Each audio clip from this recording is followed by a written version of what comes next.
모든 생명에는 끝이 있습니다. 죽음은 피할 수 없는 운명이죠. 각각의 생명의 끝은 죽음이지만 생태계에서 한 종 전체의 죽음은 멸종입니다. 이 지구상에서 존재했던 수많은 종들이 멸종을 맞이했는데요. 보통 진화 과정에서 도태되어 멸종되는 것이 일반적이지만 화산 분출, 운석 충돌 등 다양한 원인이 존재합니다. 지구 역사상 척추동물이 등장한 이후 총 5번의 대멸종 사건이 있었으며 고생대의 삼엽충, 중생대의 공룡 등이 이로 인해 지구에서 사라졌습니다. 과학자들은 현재 인류에 의해 6번째 대멸종이 진행 중이라고 이야기하고 있습니다. 그럼 다음번 멸종은 언제 어떻게 일어나게 될까요? 지구 역사상 최고의 포식자인 인류의 종말을 초래할 재앙에는 어떤 것들이 있을까요? 스웨덴의 글로벌 챌린지 재단은 전 지구적 재앙을 부를 수 있는 위험 요인을 매년 조사해서 발표하고 있습니다. 여기서 전 지구적 재앙이라 함은 전체 인류의 10% 이상을 죽음에 이르게 할 수 있는 것을 말합니다. 올해 보고서에서 꼽은 세계 10가지 종말 시나리오를 지금부터 알려드리겠습니다. 1. 핵전쟁. 가장 먼저 꼽은 건 핵전쟁입니다. 제3차 세계대전이 일어난다면 그것은 핵전쟁이 될 것이라고 많은 사람들이 예측했었으며 실제 냉전 시대는 핵전쟁의 위기 속에서 살아가던 시대였습니다.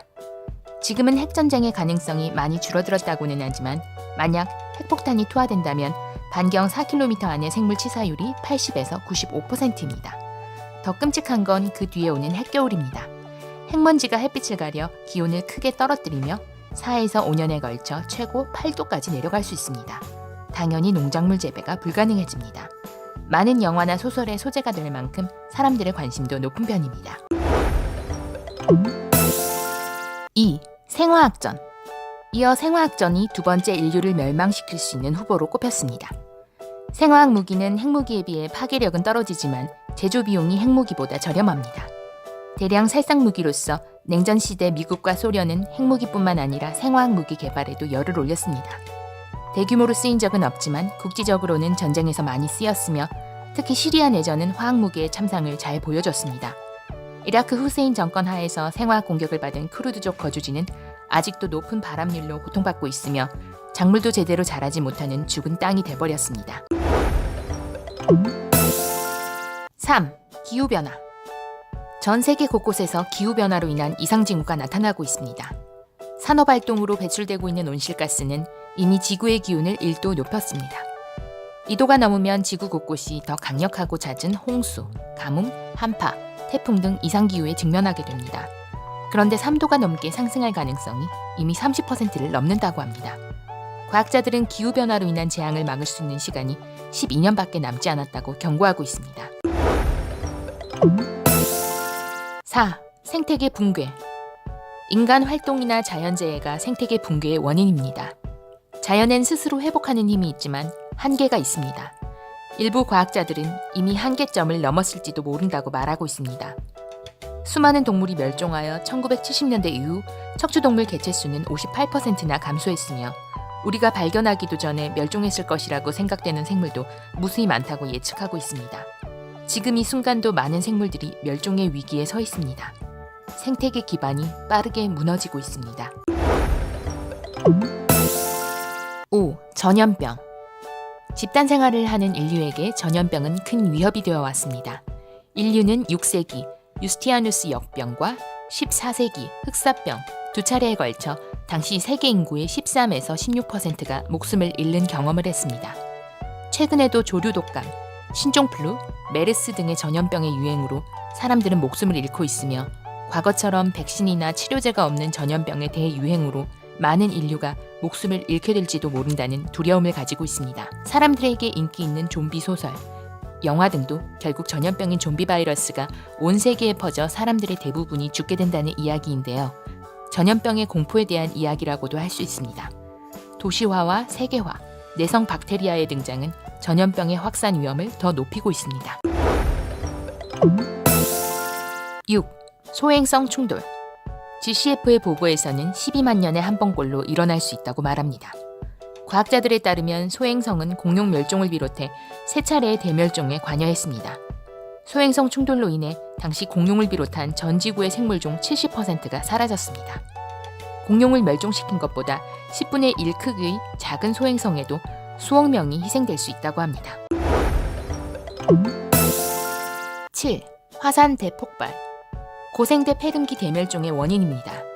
인류가 경험한 가장 큰 대폭발은 7만 4천 년 전에 일어났으며 가장 최근에 일어난 대폭발이 2만 6,500년 전에 있었습니다. 대폭발은 1만 7천 년에 한 번꼴로 일어난다고 합니다. 하지만 인류의 예측 능력은 빈약하기 짝이 없어서 앞으로도 화산 대폭발이 언제 일어날지에 대해서는 아무도 모르며 예방법 또한 전혀 모르는 실정입니다. 내일 당장 화산 대폭발이 일어나더라도 인류가 할 수 있는 일은 사실상 없다고 합니다.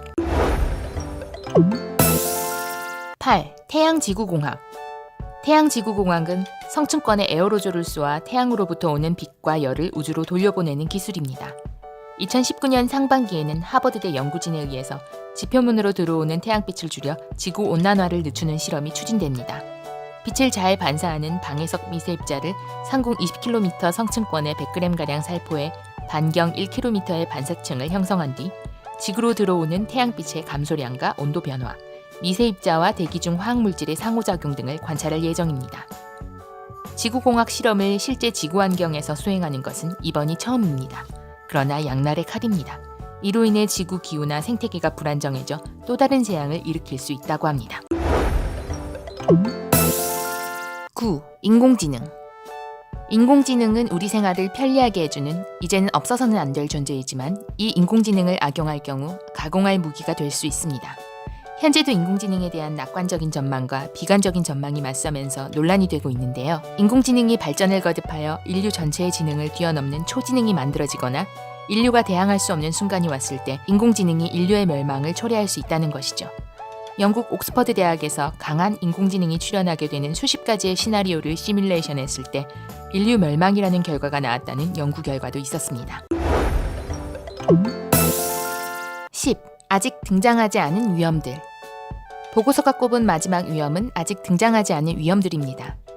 아직 등장하지는 않았지만 인간의 끝없는 기술 개발로 인해 앞으로 등장할 수 있는 위험들은 무궁무진하다고 합니다. 실제 인류에게 멸망이 닥칠지는 알 수 없는 일이지만 중요한 것은 인류를 위협하는 10가지 멸망 시나리오 중 소행성 충돌과 화산 폭발을 제외한 8가지는 인간 활동과 밀접하게 관련이 있다는 것입니다.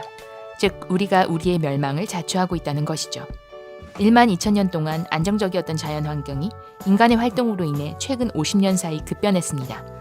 보고서에서는 앞으로의 50년이 인류의 향후 1만 년을 결정할 것이라고 예측했습니다. 지금까지 인류 멸망 10가지 시나리오를 살펴보았습니다. 재미있게 보셨나요? 재미있게 보셨다면 좋아요 버튼 꾹, 구독 버튼 꾹 눌러주세요. 여러분의 응원이 큰 힘이 된답니다. 감사합니다. 느낌표 TV였습니다.